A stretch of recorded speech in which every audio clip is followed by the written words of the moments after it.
Welcome back to episode number 6 of IvanVentures, the podcast where we break down big financial topics so you can actually, make sense of them. I'm Ivan, and with me, as always, is Mela. Hey everyone! Also with us, as usual, our favorite companion, Nico.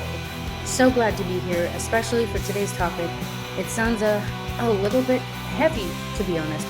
It can sound that way, Mela, but we're going to make it simple. Today, we're diving into something that, might sound a little scary, the U.S. national debt. You've probably seen the headlines, right? Like, U.S. debt passes $35 trillion, or debt to GDP hits 123%. Yeah, absolutely. And I mean, my first thought is always, what does that even mean for me? Like, for my wallet? Exactly. And that's the better question, isn't it? Could it actually lead to something called a debt crisis? And, if it does, how would that affect you personally, your job, your mortgage, even your retirement? We're going to dig into it. All right, let's do it.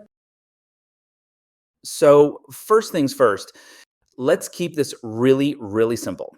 The national debt is basically how much money the U.S. government owes to others. When the government spends more than it collects in taxes, and it does that a lot, it just borrows the difference. Okay, so how do they actually borrow it? Like, who lends the money? Good question. Mostly by selling what we call treasury bonds. Think of these like IOUs, Investors, like regular people, banks, even foreign governments like, say, China and Japan, they buy these bonds because they're generally considered pretty safe. Huh, interesting.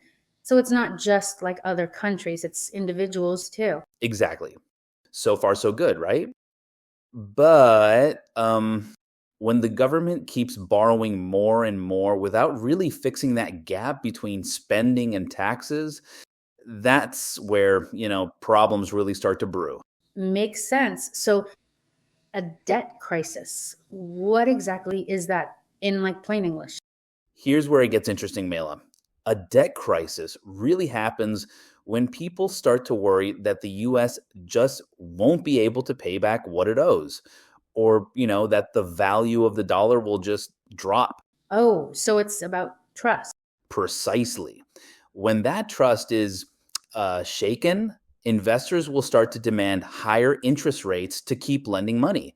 Or, they might even stop lending altogether. Imagine your credit card company suddenly deciding you're a risky borrower. So they just jack up your interest rate or even cut off your credit line. Oh, wow. That's a super relatable analogy. And that sounds bad. It is. And once that trust is shaken, things can really spiral fast. Borrowing costs skyrocket, financial markets panic, and, everyday people like you and me, we really feel it in our wallets. So what could actually push us into a crisis? Is it just one big thing? Not usually, Mela. It's almost always a pileup of problems. For example, unsustainable debt levels. Right now, our debt is about 123% of the size of our entire economy. And the Government Accountability Office actually projects it could hit 200% by 2047.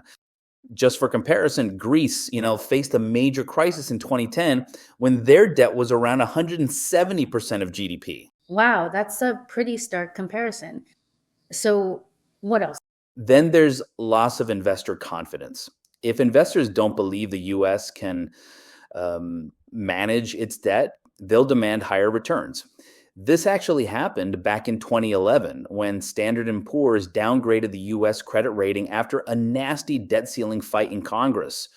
Also, rising interest rates. Here's the fun fact. Interest on the debt is now the second largest expense in the federal budget. No way. That's like paying so much on your credit card interest that you can't afford rent or groceries. Exactly that. And of course, economic shocks, recessions, wars, emergencies, they make things worse. In 2008, during the financial crisis, the US borrowed trillions more to stabilize the economy. It was necessary, but it added to the long-term debt. And then there's political gridlock. Ah, like those debt ceiling standoffs we keep hearing about. Yep, those political fights really spook investors and make them wonder if the US government can actually function. Finally, inflation pressures. Running huge deficits for too long can fuel inflation, especially if the government starts printing money to pay its bills. We've seen this in countries like Argentina, where printing money led to runaway inflation. So, how would this actually impact me, the average American? Like, let's make it real. all right, Mela, enough theory. First, higher borrowing costs. Mortgages, car loans, credit cards, they would all get more expensive. That dream house suddenly, way out of reach. That's a big one. And then slower job growth. Businesses would face higher borrowing costs too, which means fewer expansions, fewer raises, and potentially more layoffs. Also, inflation. Groceries, gas, basic goods, they could all get even more expensive than they are now.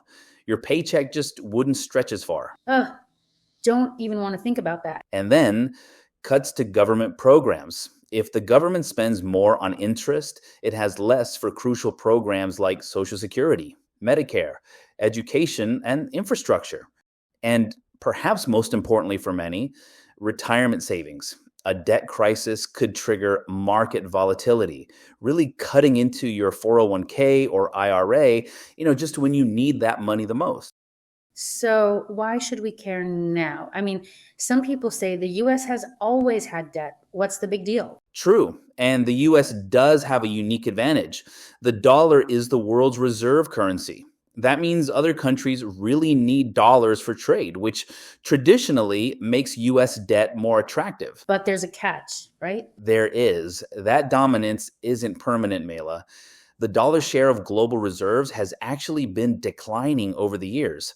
If investors lose faith, borrowing gets harder and much, much more expensive. So, are we doomed, Ivan? Can we even fix this? No, we're not doomed, Mela. Experts say we need a mix of things. First, spending reforms, controlling how much we spend, especially on programs with runaway costs. Then revenue changes, finding ways to bring in more money, whether that's through taxes or economic growth. So, like growing the economy to make the debt smaller in comparison? Exactly. And pro-growth policies, investing in things that expand the economy, making the debt more manageable. But here's the challenge. Washington gridlock. Getting everyone to agree on these tough choices is like, herding cats in a thunderstorm. Yeah, it always sounds easier said than done. Here's the bottom line. A U.S. debt crisis isn't inevitable, but if we keep ignoring the gap between what we spend and what we earn, the risks just get bigger. And remember, this isn't just about politicians or Wall Street. It's about your mortgage, your job, your retirement.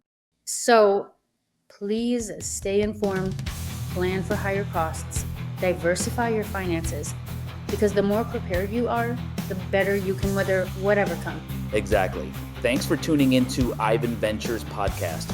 If you found this helpful, subscribe and share it with someone who's been wondering why the national debt matters. Until next time, stay curious, stay informed, and as always, stay prepared.